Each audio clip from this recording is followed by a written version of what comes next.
Gian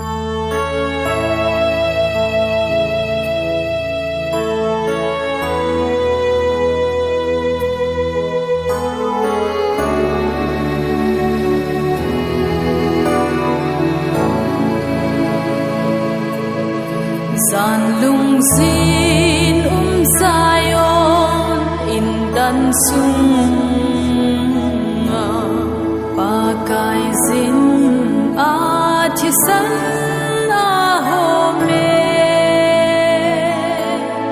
hi ti chun lung don me bi a zi nge ka pakai lung se a kap me o nang ho Jerusalem mi te alung se na chan chu he zingun na nat na zo se a dam sa ze alung don na chu hai lo zenun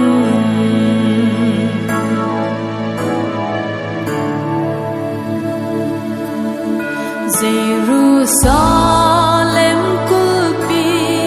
kulpam lam ma thêm gao thi da na hi poi ti vin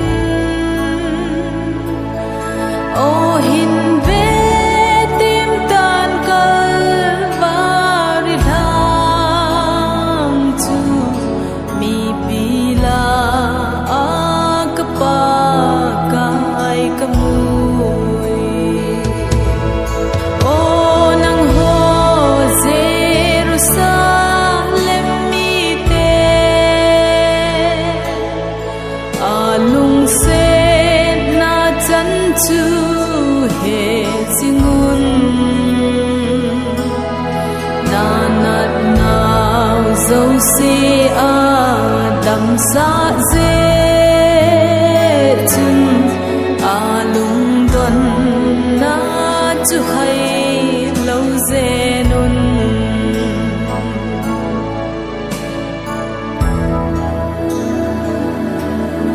ve tan Calvary thang a lut mai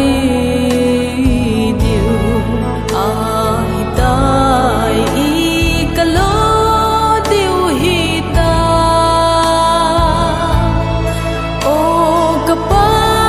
kai na hung kit lo ding ham down ding chu Calvary tam o nang ho Jerusalem mi te alung se na chan chu he zingun na nat na zo se a dam sa ze chun alung don na chu hai lo zenun